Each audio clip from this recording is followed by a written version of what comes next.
శ్రీ గణేశాయ నమః. శ్రీ గురుభ్యో నమః. శ్రీ సరస్వత్యై నమః. అన్నింటా నేర్పరి బహునేర్పరి హనుమ. శ్రీమద్ రామాయణ కావ్యనాయకుడు శ్రీరామచంద్రమూర్తి. ఆయన తరువాత అంతటి ఉన్నత స్థానం అందుకున్నవారు హనుమే. ఆ కావ్యంలోని బాల, అయోధ్య, అరణ్యకాండల తర్వాత కిష్కింధకాండలో ఆయన ప్రస్తావన వస్తుంది. ఆ తర్వాత సుందరకాండలో హనుమ విశ్వరూపం కనబడుతుంది. శ్రీరామ పట్టాభిషేకం వరకు కథ ఆయన చుట్టే తిరుగుతుంది. ఆంజనేయుడు పరమ భాగవతోత్తముడే కాదు, ప్రభుభక్తి పరాయణుడు, దాస్యభక్తికి ప్రథమోదాహరణ కూడా. అనితర సాధ్యుడు, పట్టుదలకు మారుపేరు. అభయం కోరిన వారి ఆదుకోవడంలో అవసరమైతే ప్రభువుకే వినయపూర్వకంగా ఎదురు నిలిచిన ధీరుడు, వ్యక్తిత్వ వికాస నిపుణుడు, మాటకారి, నిర్భయత్వం, అమోఘమైన వాక్చాతుర్యం, అపారమైన బుద్ధిబలం, అద్భుత పాండిత్యాలకు గని, లోకారాధ్యుడు, ప్రత్యక్ష భగవానుడు, సూర్యభగవానుడి శిష్యుడు, కార్యాకారణ విచక్షణ, యుక్తాయుక్త వివేకం కలవాడు, భవిష్యత్ బ్రహ్మత్వాన్ని సంపాదించిన మహాతపస్వి అయినా నిగర్వి. దేనికి నిరాశ చెందకూడదు, నిరంతరం శ్రమించాలి. స్వామి కార్యం కోసం సిద్ధంగా ఉండగలగాలి. అప్పగించిన పనిని నిర్వర్తించేందుకు శక్తి మేరకు పాటుపడాలి. అవకాశాలు మూసుకుపోయినప్పుడు మరింత అప్రమత్తతతో ప్రత్యామ్నాయం అన్వేషించాలి అనేది హనుమత్ సందేశం.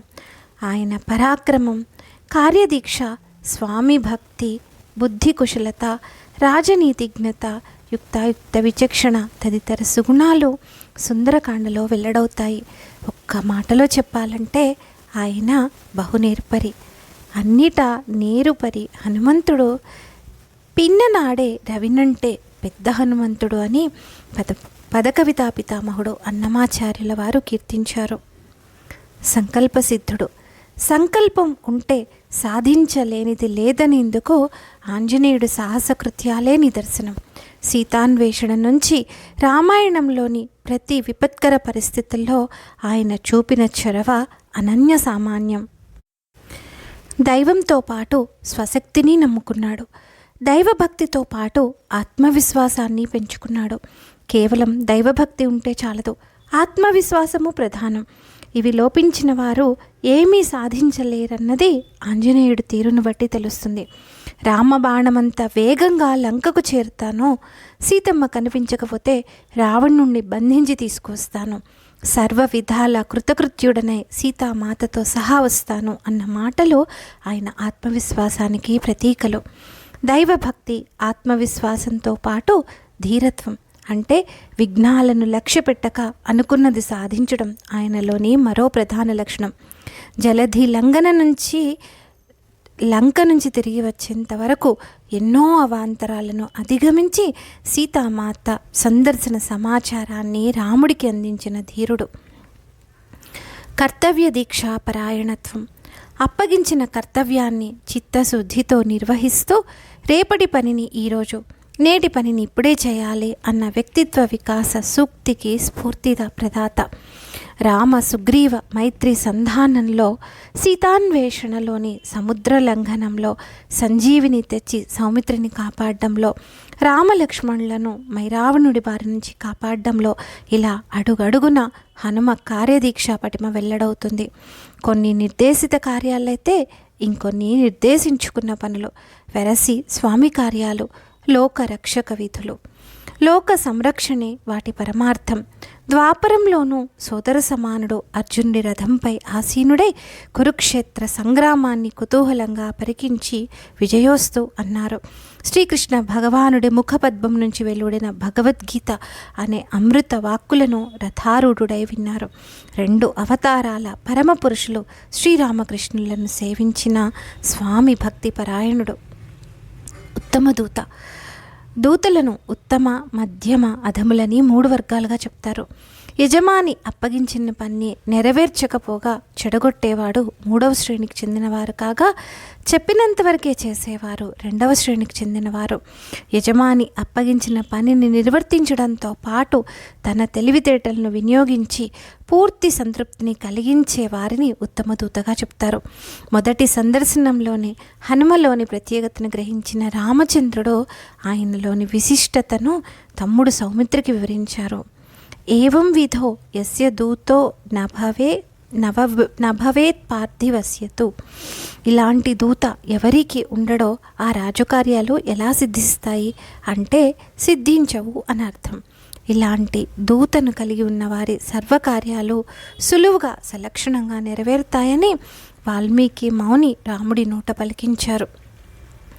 సీతాన్వేషణకు ఆంజనేయుడే కార్యసాధకుడని సుగ్రీవుని సూచనతో పాటు స్వానుభవంతో గ్రహించిన రాముడు తన అంగుళీయకాన్ని అనుగ్రహించారు. ఆయన నమ్మకాన్ని వమ్ము కానీయలేదు హనుమ.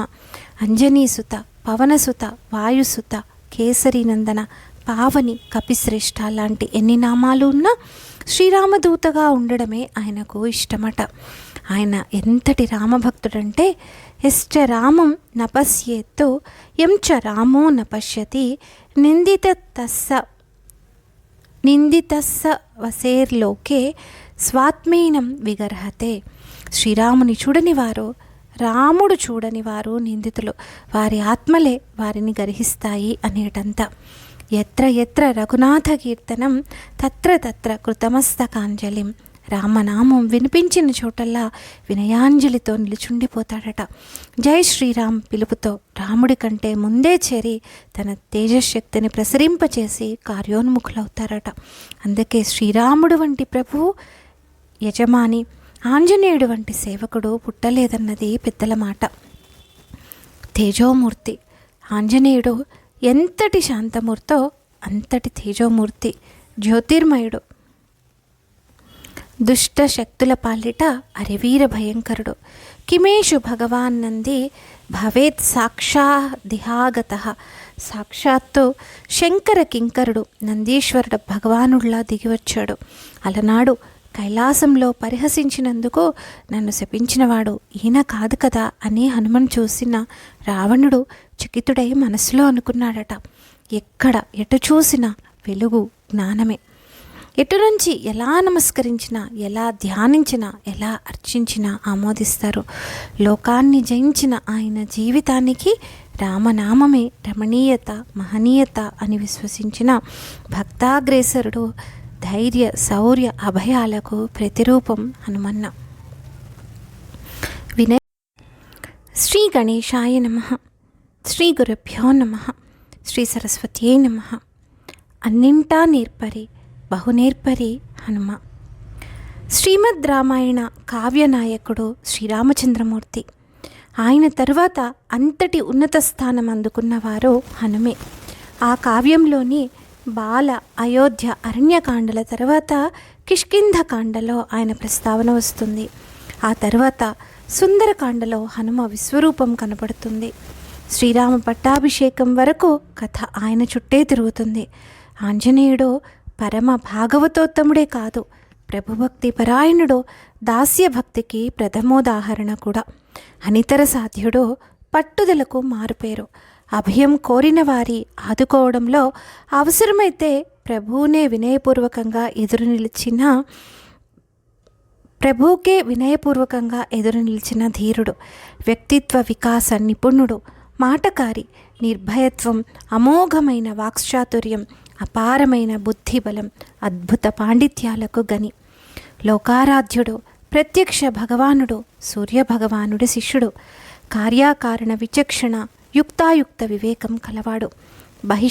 భవిష్యత్ బ్రహ్మత్వాన్ని సంపాదించిన మహాతపస్వి అయినా నిగర్వి. దేనికి నిరాశ చెందకూడదు, నిరంతరం శ్రమించాలి. స్వామి కార్యం కోసం సిద్ధంగా ఉండగలగాలి. అప్పగించిన పనిని నిర్వర్తించేందుకు శక్తి మేరకు పాటుపడాలి. అవకాశాలు మూసుకుపోయినప్పుడు మరింత అప్రమత్తతతో ప్రత్యామ్నాయం అన్వేషించాలి అనేది హనుమత్ సందేశం. ఆయన పరాక్రమం, కార్యదీక్ష, స్వామి భక్తి, బుద్ధి కుశలత, రాజనీతిజ్ఞత, యుక్తాయుక్త విచక్షణ తదితర సుగుణాలు సుందరకాండలో వెల్లడవుతాయి. ఒక్క మాటలో చెప్పాలంటే ఆయన బహునేర్పరి, అన్నిటా నేరుపరి హనుమంతుడు. పిన్ననాడే రవినంటే పెద్ద హనుమంతుడు అని పదకవితా పితామహుడు అన్నమాచార్యుల వారు కీర్తించారు. సంకల్పసిద్ధుడు. సంకల్పం ఉంటే సాధించలేనిది లేదనేందుకు ఆంజనేయుడు సాహసకృత్యాలే నిదర్శనం.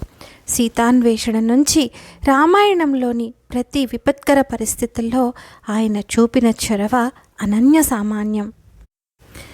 దైవంతో పాటు స్వశక్తిని నమ్ముకున్నాడు. దైవభక్తితో పాటు ఆత్మవిశ్వాసాన్ని పెంచుకున్నాడు. కేవలం దైవభక్తి ఉంటే చాలదు, ఆత్మవిశ్వాసము ప్రధానం. ఇవి లోపించిన వారు ఏమీ సాధించలేరన్నది ఆంజనేయుడి తీరును బట్టి తెలుస్తుంది. రామబాణమంత వేగంగా లంకకు చేరుతాను, సీతమ్మ కనిపించకపోతే రావణుణ్ణి బంధించి తీసుకొస్తాను, సర్వ విధాల కృతకృత్యుడనై సీతామాతతో సహా వస్తాను అన్న మాటలు ఆయన ఆత్మవిశ్వాసానికి ప్రతీకలు. దైవభక్తి, ఆత్మవిశ్వాసంతో పాటు ధీరత్వం అంటే విఘ్నాలను లక్ష్యపెట్టక అనుకున్నది సాధించడం ఆయనలోని మరో ప్రధాన లక్షణం. జలధి లంక నుంచి తిరిగి వచ్చేంత వరకు ఎన్నో అవాంతరాలను అధిగమించి సీతామాత సందర్శన సమాచారాన్ని రాముడికి అందించిన ధీరుడు. కర్తవ్య దీక్షా పరాయణత్వం. అప్పగించిన కర్తవ్యాన్ని చిత్తశుద్ధితో నిర్వహిస్తూ రేపటి పనిని ఈరోజు, నేటి పనిని ఇప్పుడే చేయాలి అన్న వ్యక్తిత్వ వికాస సూక్తికి స్ఫూర్తిద ప్రదాత. రామ సుగ్రీవ మైత్రి సంధానంలో, సీతాన్వేషణలోని సముద్ర లంఘనంలో, సంజీవిని తెచ్చి సౌమిత్రిని కాపాడడంలో, రామలక్ష్మణులను మైరావణుడి బారి నుంచి కాపాడడంలో, ఇలా అడుగడుగున హనుమ కార్యదీక్ష పటిమ వెల్లడవుతుంది. కొన్ని నిర్దేశిత కార్యాలైతే ఇంకొన్ని నిర్దేశించుకున్న పనులు, వెరసి స్వామి కార్యాలు, లోక రక్షక విధులు. లోక సంరక్షణే వాటి పరమార్థం.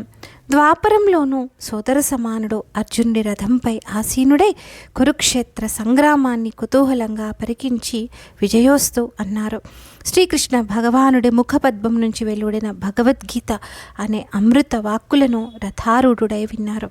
2 అవతారాల పరమపురుషులు శ్రీరామకృష్ణులను సేవించిన స్వామి భక్తి పరాయణుడు. ఉత్తమ దూత. దూతలను ఉత్తమ, మధ్యమ, అధములని 3 వర్గాలుగా చెప్తారు. యజమాని అప్పగించిన పని నెరవేర్చకపోగా చెడగొట్టేవాడు 3వ శ్రేణికి చెందినవారు కాగా, చెప్పినంతవరకే చేసేవారు 2వ శ్రేణికి చెందినవారు. యజమాని అప్పగించిన పనిని నిర్వర్తించడంతో పాటు తన తెలివితేటలను వినియోగించి పూర్తి సంతృప్తిని కలిగించే వారిని ఉత్తమ దూతగా చెప్తారు. మొదటి సందర్శనంలోనే హనుమలోని ప్రత్యేకతను గ్రహించిన రామచంద్రుడు ఆయనలోని విశిష్టతను తమ్ముడు సౌమిత్రికి వివరించారు. ఏవం విధో యస్య దూతో నభవేత్ పార్థివస్యతు. ఇలాంటి దూత ఎవరికి ఉండడో ఆ రాజకార్యాలు ఎలా సిద్ధిస్తాయి అంటే సిద్ధించవు అని అర్థం. ఇలాంటి దూతను కలిగి ఉన్నవారి సర్వకార్యాలు సులువుగా సలక్షణంగా నెరవేరుతాయని వాల్మీకి మౌని రాముడి నోట పలికించారు. సీతాన్వేషణకు ఆంజనేయుడే కార్యసాధకుడని సుగ్రీవుని సూచనతో పాటు స్వానుభవంతో గ్రహించిన రాముడు తన అంగుళీయకాన్ని అనుగ్రహించారు. ఆయన నమ్మకాన్ని వమ్ము కానీయలేదు హనుమ. అంజనీసుత, పవనసుత, వాయుసుత, కేసరీనందన, పావని, కపిశ్రేష్ఠ లాంటి ఎన్ని నామాలు ఉన్నా శ్రీరామదూతగా ఉండడమే ఆయనకు ఇష్టమట. ఆయన ఎంతటి రామభక్తుడంటే ఎశ్చ రామం నపశ్యేత్తు ఎంచ రామో నపశ్యతి నిందితస్స వసేర్లోకే స్వాత్మీనం విగర్హతే. శ్రీరాముని చూడనివారు, రాముడు చూడనివారు నిందితులు, వారి ఆత్మలే వారిని గర్హిస్తాయి అనేటంత. ఎత్ర ఎత్ర రఘునాథ కీర్తనం తత్ర తత్ర కృతమస్తకాంజలిం. రామనామం వినిపించిన చోటల్లా వినయాంజలితో నిలుచుండిపోతాడట. జై శ్రీరామ్ పిలుపుతో రాముడి కంటే ముందే చేరి తన తేజశక్తిని ప్రసరింపచేసి కార్యోన్ముఖులవుతారట. అందుకే శ్రీరాముడు వంటి ప్రభువు, యజమాని, ఆంజనేయుడు వంటి సేవకుడు పుట్టలేదన్నది పెద్దల మాట. తేజోమూర్తి ఆంజనేయుడు ఎంతటి శాంతమూర్తో అంతటి తేజోమూర్తి, జ్యోతిర్మయుడు, దుష్ట శక్తుల పాలిట అరివీర భయంకరుడు. కిమేషు భగవాన్ నంది భవేత్ సాక్షాదిహాగత. సాక్షాత్తు శంకర కింకరుడు నందీశ్వరుడు భగవానుడిలా దిగివచ్చాడు. అలనాడు కైలాసంలో పరిహసించినందుకు నన్ను శపించినవాడు ఈయన కాదు కదా అని హనుమన్ చూసిన రావణుడు చకితుడై మనసులో అనుకున్నాడట, ఎక్కడ ఎటు చూసినా వెలుగు జ్ఞానమే. ఎటు నుంచి ఎలా నమస్కరించినా, ఎలా ధ్యానించినా, ఎలా అర్చించినా ఆమోదిస్తారు. లోకాన్ని జయించిన ఆయన జీవితానికి రామనామమే రమణీయత, మహనీయత అని విశ్వసించిన భక్తాగ్రేసరుడు, ధైర్య శౌర్య అభయాలకు ప్రతిరూపం హనుమన్న. వినయశీలి, కపిశ్రేష్ఠుడిగా మన్ననలు అందుకున్నప్పటికీ తాను ఏలికను కావాలనుకోలేదు. సుగ్రీవునికి సచివుడిగా ఉండేందుకే ఇష్టపడ్డారు. మంత్రిగా తన విధులను అత్యుత్తమంగా నిర్వహించారు. దిగువ శ్రేణిలో పనిచేసినంత మాత్రాన అలాంటి వారిని తక్కువగా మదింపు చేయరాదని ఆంజనేయుడి వ్యవహార శైలిని బట్టి తెలుసుకోవాలి. ఒక వ్యక్తిని కేవలం వారు చేసే పని హోదాల ప్రాతిపదికన కాక ఆయా పనులను సమర్థంగా చక్కబెట్టుకురావడాన్ని బట్టి వారి ఉన్నతిని గుర్తించాలన్నది ఆర్యుల మాట. ఎదుటివారి ఉన్నతిని మన్నించే ఆంజనేయుస్తుడు పొగడ్తలు రుచించనివాడు వినయశీలి. ఈ సముద్రాన్ని దాటగల శక్తి వాయుదేవుడు గరుత్మంతుడు నీకే ఉందని నాకు అనిపిస్తోంది. వానరులలో నీవు తప్ప ఎవరు ఇలా లంకకు రాగలరు అని ప్రశ్నించిన జానకితో, అమ్మా, సుగ్రీవుడు ఒక్కడే లంకలోని రాక్షసులను సంహరించగలడు. నాకంటే అమిత బలశాలురు, నాకు సమానమైన శక్తి గలవారు వానర సమూహంలో ఉన్నారు. ఆకాశంలో భూమిపై మనసు కంటే వేగంగా అవలీలగా ప్రయాణించగలవారు సుగ్రీవాజ్ఞ కోసం నిరీక్షిస్తున్నారు. అందరికంటే చిన్నవాడినైనా నన్ను నీ జాడ కోసం పంపారు అని విన్నవించారు. ఇంత వినయశీలి వీరత్వంతో కార్యరంగంలోకి దూకాలంటే పొగడ్తలు అనివార్యం. చిన్ననాట సంక్రమించిన శాపమే అందుకు కారణమైంది. అంజనాస్తుడు పుట్టగానే సూర్యబింబాన్ని ఫలంగా భావించి దానిని కబళించే ప్రయత్నంలో ఇంద్రుడి వజ్రాయుధ ఘాతానికి గురయ్యారు. దాంతో తండ్రి అయిన వాయువు స్తంభించిపోయాడు. గాలి లేక లోకాలు అల్లకల్లోలమైపోయాయి. ఇంద్రాది దేవతలు దిగివచ్చి కేసరి నందనుడికి చిరంజీవిత్వాన్ని అనుగ్రహించారు. ఇంద్రుడి వజ్రాయుధ దాటికి దవడలు అంటే హనుములు నొక్కుకుపోవడంతో హనుమగా పేరు పొందారు.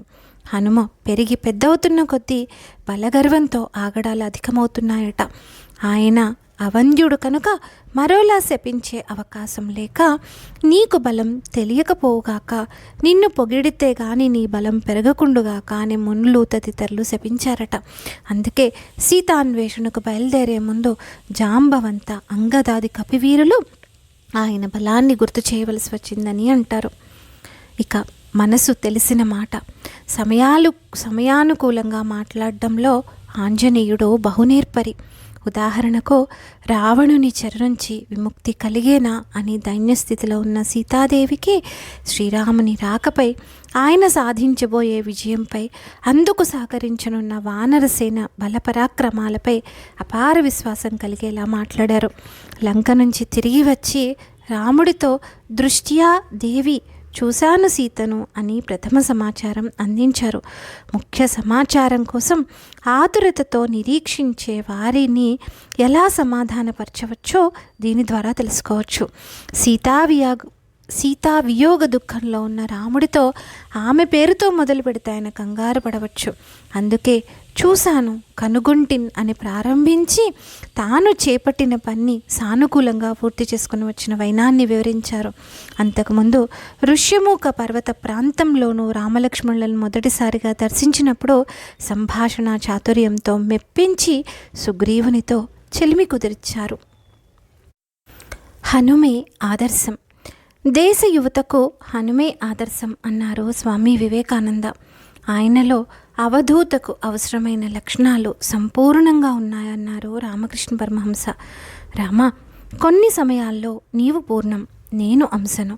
కొన్ని సమయాల్లో నీవు ప్రభువు, నేను సేవకుడను. కానీ తత్వజ్ఞానం కలిగినప్పుడు నువ్వే నేను, నేనే నువ్వుగా గాంచుతావు అనేలా హనుమతత్వం ఉంటుందని పరమహంస వ్యాఖ్యానించారు. ఆత్మపరాయణుడైన తులసీదాస్ వందల ఏండ్ల క్రితమే అందించిన హనుమాన్ చాలీసా అశేష భక్త కోటికి పారాయణ గ్రంథమైంది. భూత భవిష్యత్ వర్తమానాలు ఆయన ఆధీనంలోనే ఉంటాయి అని విశ్వసించిన తులసీదాస్ అణువణువున ఆయనను ఆవహింపచేసుకున్నారు. ప్రముఖ గాయకుడు ఎంఎస్ రామారావు గారు ఆలపించిన సుందరకాండ భక్తుల హృదయాలను పరవశింపచేస్తోంది. ఇక ఆంజనేయుడికి ఆసేతు సీతాచల పర్యంతం ఆలయాలకు కొదువలేదు. రామచంద్రుడు ఊరి మధ్యలో కొలువు తీరితే హనుమన్న ఆలయాలు గ్రామ శివార్లలో రక్షగా అన్నట్లు అత్యధికంగా కనిపిస్తుంటాయి.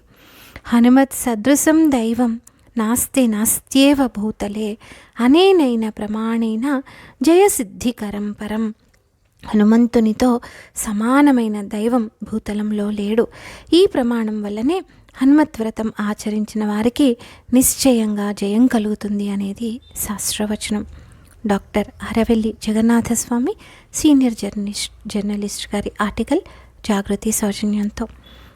యథాతథంగా వాయిస్ ఓవర్. ఆంజనేయుని కృపా కటాక్షాలు అందరిపైన వర్షించాలని ప్రార్థిస్తూ ధన్యాస్మి. స్వస్తి.